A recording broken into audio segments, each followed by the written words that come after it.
Hi, I'm Aaron Strickland, and welcome to this week's edition of Videoversity. Hope you enjoyed last week's show. This week, Matt Hunter will be focusing on the department spotlight. Amanda Bass will be interviewing the staff of the student newspaper, The Spectator.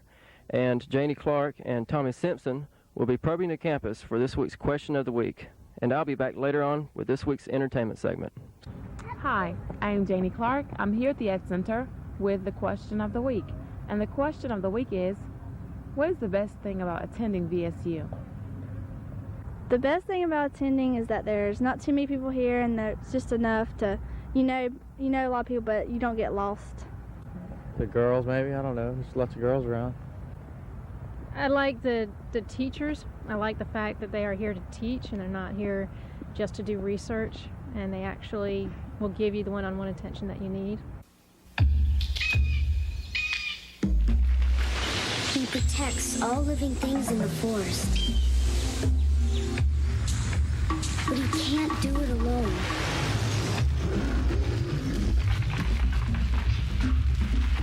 Please don't play with matches.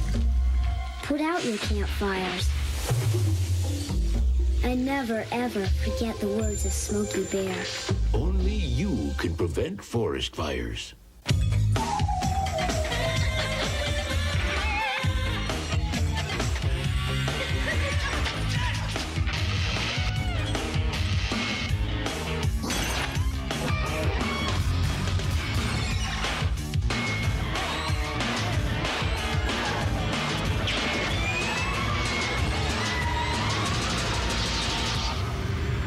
So, whose influence are you under?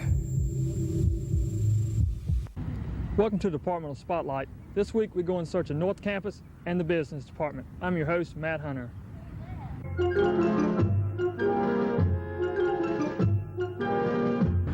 Is this North Campus?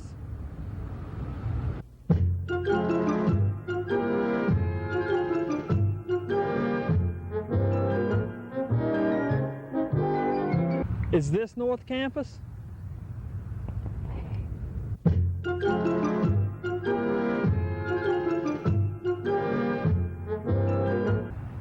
Is this North Campus?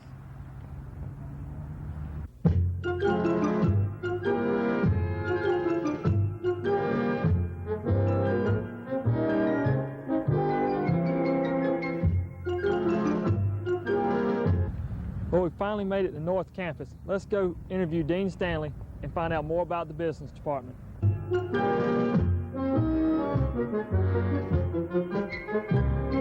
Welcome to Videoversity, Dr. Stanley. Today we're going to be talking with Dr. Stanley, who is the Dean of the Business School. First off, could you tell us what all is located here on North Campus? Well, in addition to the College of Business Administration, which occupies Pound Hall and Thaxton Hall, we're in Thaxton right now, there's Barrow Hall, which houses the Air Force ROTC detachment, and the College Warehouse, all within this area. And then across the creek is the Blazer Field, or Billy Grant Field, the baseball field right now. Okay, what all majors are included into the business school? Well, in the undergraduate, we offer accounting, economics, finance, management, and marketing, and then we also offer a small MBA program. Okay, approximately how many students are up here into the business department? We have, I think, in terms of head count, about 960 to 980. We haven't gotten the exact figures this fall yet, but it turns out to be about an FTE of about 750 students. Okay, I was wondering if you could tell us a little bit of the history of the business department and some of the buildings. And some of the buildings here are some of the oldest ones that the BSU has. Well, let me start with the buildings.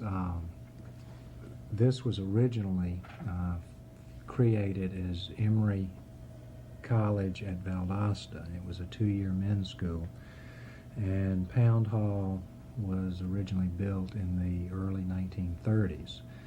It's named for Jerome Pound, who was the second president of Valdosta State College, although it wasn't Valdosta State College then, or university or whatever. It was, I think, South Georgia Normal at that point.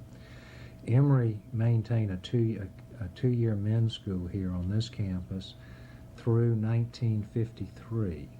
at which point they decided that there weren't enough just men to keep it going.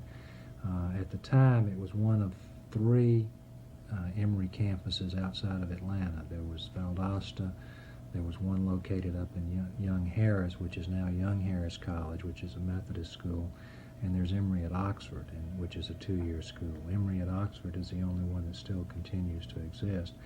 In 1953, however, Emory University sold this whole campus, buildings and all, to the state for $1. So from that point on, it became a part of Valdosta State College, who prior to then had been a women's college, predominantly a normal school. And then they had brought the men and the women together. They tell stories about the men beating a path down to what main campus to see the women back in the days when there were 2 different schools. The business school moved out here, I don't know the exact date. The business school was originally formed, or the business department was originally formed in the mid-60s, just as a department, and then it became a division, and it was housed on main campus at the time. I believe that the business school actually moved out here in the mid to late 70s, at which point it went into Pound Hall. The nursing school was originally located here in Thaxton Hall, and it moved and went to Brookwood Hall on Patterson Avenue, I'm trying to think, probably 86 or 87, 1986 or 1987, at which point the business school expanded over here to Thaxton Hall. And then we completed a comprehensive renovation of Pound Hall 2 years ago. 2 full years ago. It was dedicated in February of 1993. This building was renovated following a fire.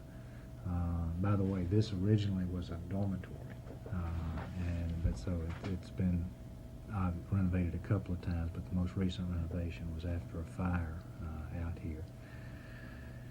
Is that all the questions? No, I got a few more. Okay. No, I mean, did I answer all of that question? Yeah, you got okay, that. Yeah. Since y'all have your own campus, what is your opinion on having your own separate campus? Well, it's really nice for the obvious reason that we don't have the parking problems that people have on main campus. That's something that everybody points out to us. It is somewhat inconvenient when the students have to take the bus or drive their car or get from main campus to North Campus between classes and that type of thing. I like it just because it's a pretty area, a lot of greenery.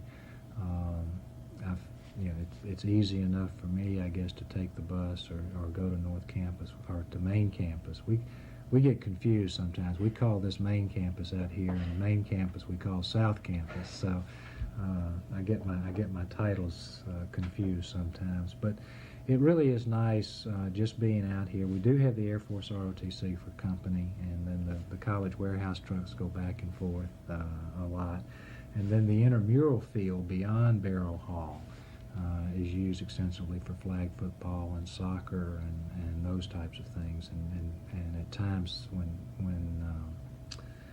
Reams Field gets too wet, the football team will even come out here and practice occasionally. So we have company, and people come see us, and it's not too bad. Do you feel the business department gets its fair share of attention from the main campus and everybody, since y'all are annexed from the main campus? Do you get the attention you'd want? Yeah, I think so. I really don't think there's a problem. There's probably some students that don't know that we even have a College of Business Administration, but those same students probably wouldn't know it even if we were in the middle of main campus. Okay, is there any new things you have planned for the business department in the next years, or any expansions? Or well, we're beginning to talk about the need for expansion, which we're probably need additional space sometime around the year 2000 or 2001. We are fortunate right now that with the renovation, we have sufficient space and office space and classroom space and student lounge space and everything. We're about the only place on campus, I guess, that's that fortunate. But given the growth in the College of Business, we would anticipate within probably about 5 years we're going to need to either build an addition to one of these buildings, build a new building, or find some additional space somewhere. I guess the biggest program change that we're in the midst of right now is that we anticipate putting together a proposal for a Master's of Accountancy program to begin in fall 1997. And this is a result of the state passing a requirement that accounting students who sit for the CPA exam will have to have 150 hours, which that can be a master's degree, it can be just beyond an undergraduate degree. So we feel like we will be putting the proposal to the Board of Regents probably early to mid 1996 to start that in 97, and that's the big thing.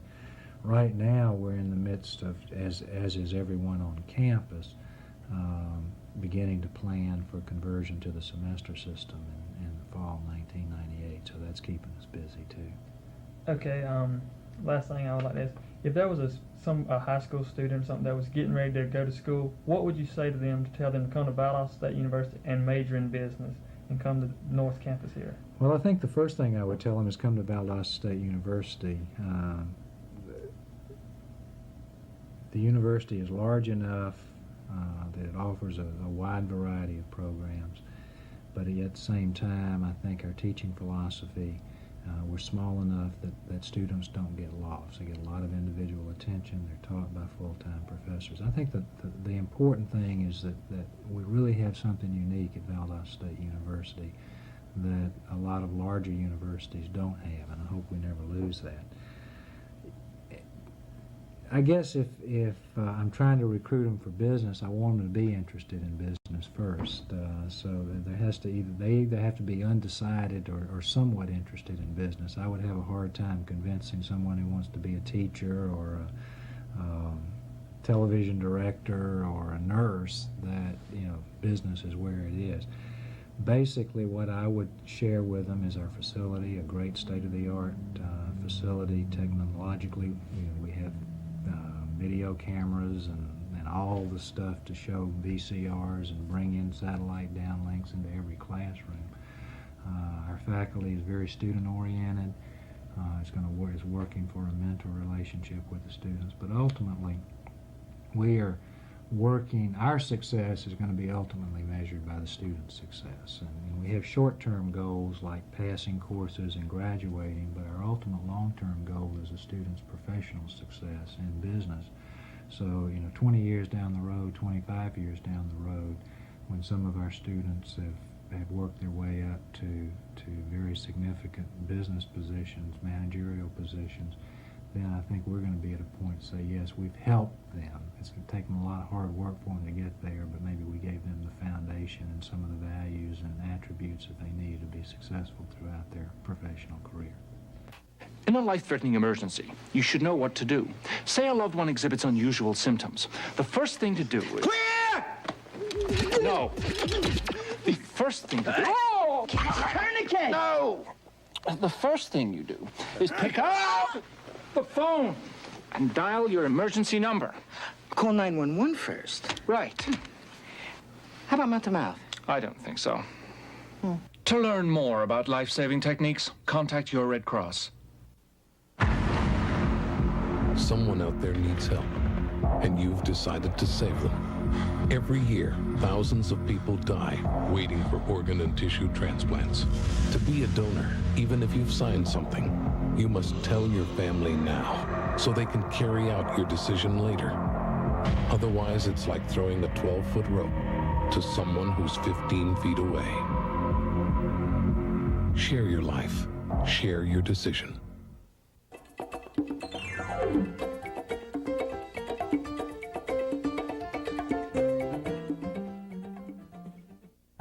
What is the best thing about attending VSU?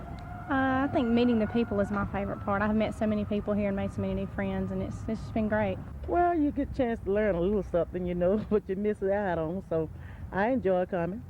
The different variety of cultures that you intermix with, different opinions and stuff you get to run across, and ideas. everything. Is the fact that we have a university atmosphere with all the benefits of a university, including a lot of campus activities and a large size and large library especially, without compromising the small classrooms and the friendly atmosphere that is really special to South Georgia.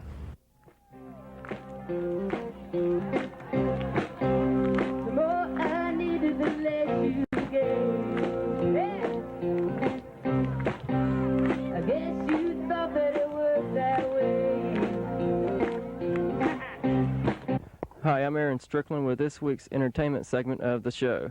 This week I have Cathy Dale, Nashville recording artist, with me. Cathy, I'd like to thank you for taking this time to be with me today. Well, thank you for asking me out. I appreciate it. Hey, no problem. I was wondering, how did you get started in the music business anyway? I've been in music all my life. My dad was a singer, and so it's just kind of a natural thing to do. I started when I was around 6 years old, and professionally when I was 12. So I've been singing a long time. That is a long time. But I don't know, that depends on how old you are now, though. Well, not that long. Okay. Were you always playing country music, or? No, now when I first started, I was, did gospel, church choir and all. Mm-hmm. And then, of course, I progressed doing the rock and roll thing. Did that for a long while. And then finally, I just took a turn to country. Rock and roll started changing, and country started changing, and I felt more comfortable with doing the new country sounds. That was around in the 1980s I changed over.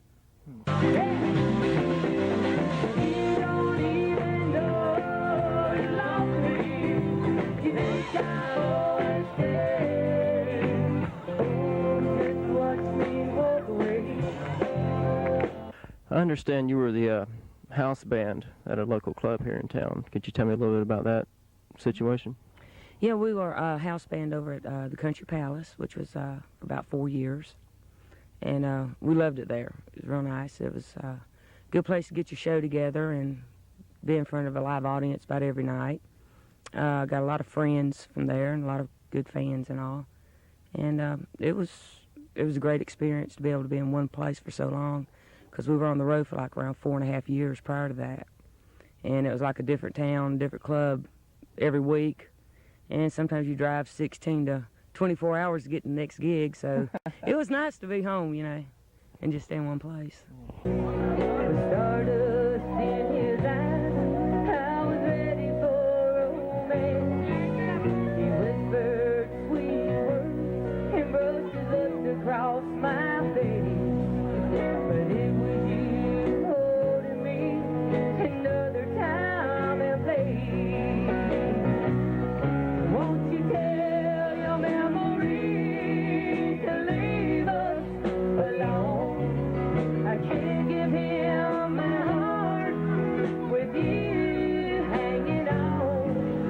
Yeah, I've got one CD out now. It's actually my first released album that I've ever had, and it's on Broadland label, and Walmart and Blockbuster and all carry it. And it's a 14-song album, and they started doing that because over in Europe they have a lot of plays on it, and right now with albums real big over in Europe. I just wish it'd get over here real big in the States. I understand you also went to Nashville a few months ago. How is that going for you? It's going very well. I've moved up there now. Of course, my home will always be here in Valdosta. I love Valdosta. But unfortunately, Valdosta doesn't have the music business, well, of course, like Nashville has.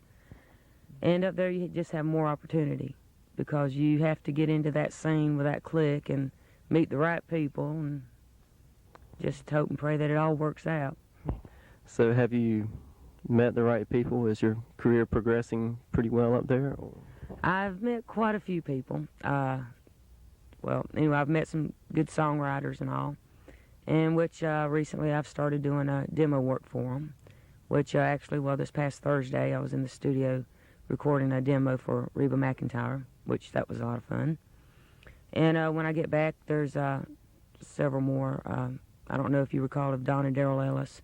They're a popular country duo. Well, Daryl and Grady, who's another songwriter, anyway, they've gotten together, so I'm going to start doing all their female songs for them. So things are looking real good.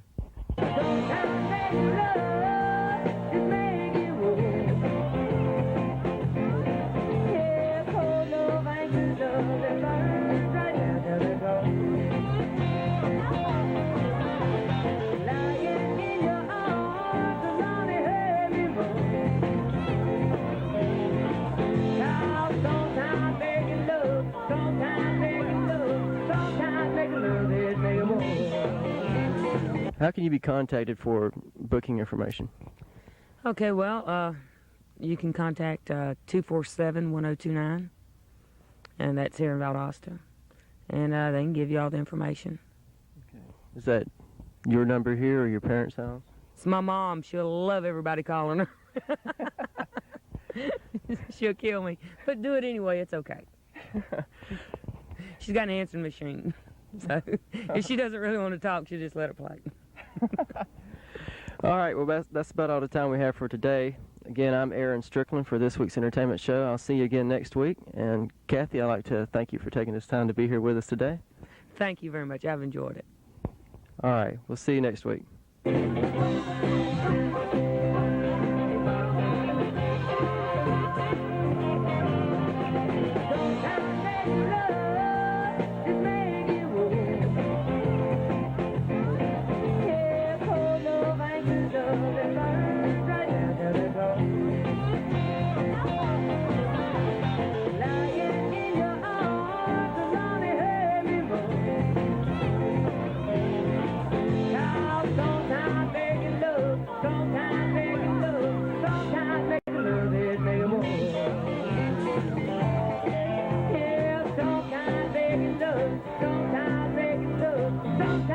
Love is make war.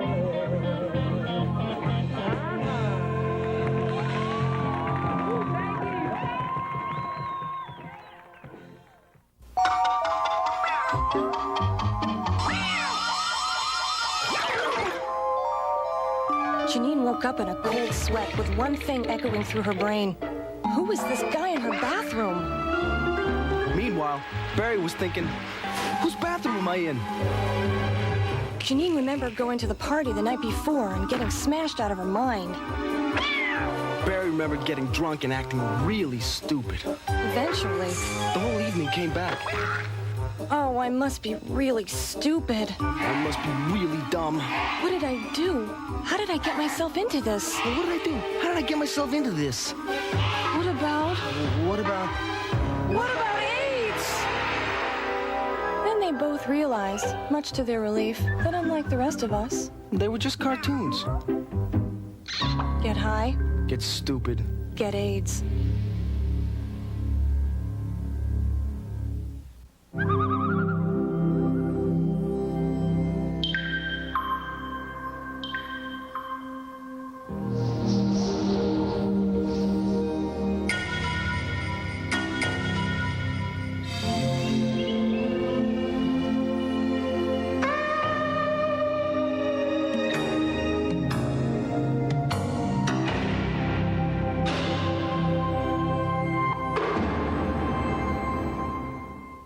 Hi, and welcome to this week's interview segment. I'm Amanda Bass. When we come back, I'll be talking to the staff members of the student newspaper, The Spectator.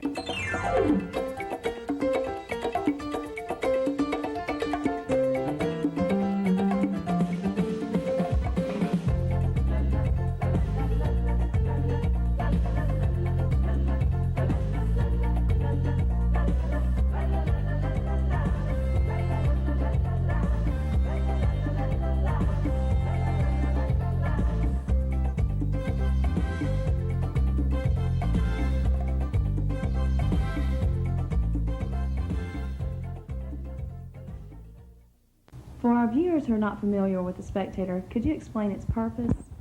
Sure. The Spectator's purpose is to serve as a student voice for the students of Valdosta State, as well as a training ground for those who are interested in going into the journalism field.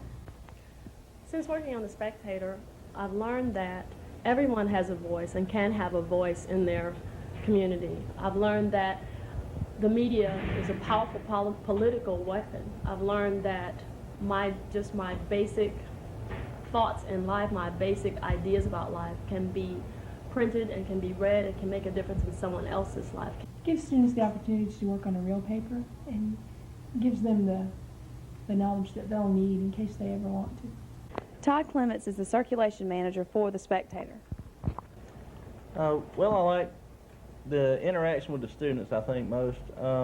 I like to go out and talk to the students and find out what their interests are and try and incorporate that into the paper because I like to try and keep it interesting and, keep it keep it where the students like it and want to read it. Well, the newspaper is entirely student-run from every aspect, from reporters and photographers to the business and advertising. Can make a difference in someone else's life, can make the difference in someone else knowing what's going on, and can make a difference in someone else being prompted to make a move and do something about their community, make a difference on their campus. The edition starts actually 2 weeks ahead of publication date, when we start with our editorial meeting, where we decide which stories we want to pursue. Those stories are then assigned on Monday to students who act as our reporters and photographers. Then it's turned in a week and a day later to us, and that's when we start with the copy editing and doing the layout design. Meanwhile, the business manager is taking care of all the business records from the previous week, and the advertising manager and assistant ad manager, along with ad reps, are out selling the ads. So you see, it's all week long. The process that we do to put the paper together doesn't start on Wednesday and end Wednesday night. It's all week long effort. How is the newspaper funded? And the newspaper is funded mostly through our advertising sales.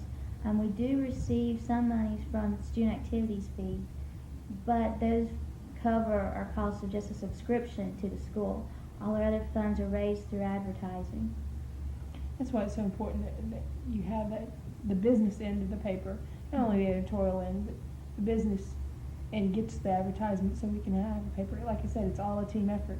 The Spectator is the student voice, and we always welcome guest columns or letters to the editor. We want to hear from students to get their input, to know what they want in their newspaper.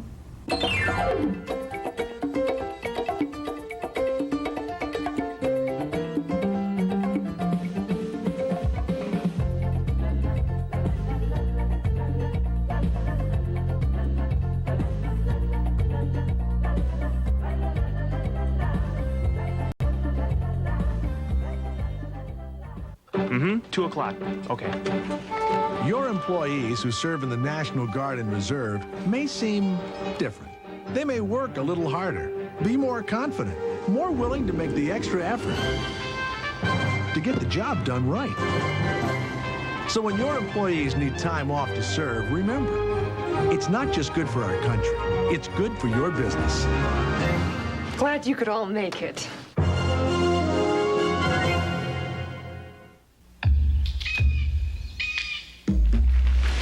He protects all living things in the forest. But he can't do it alone.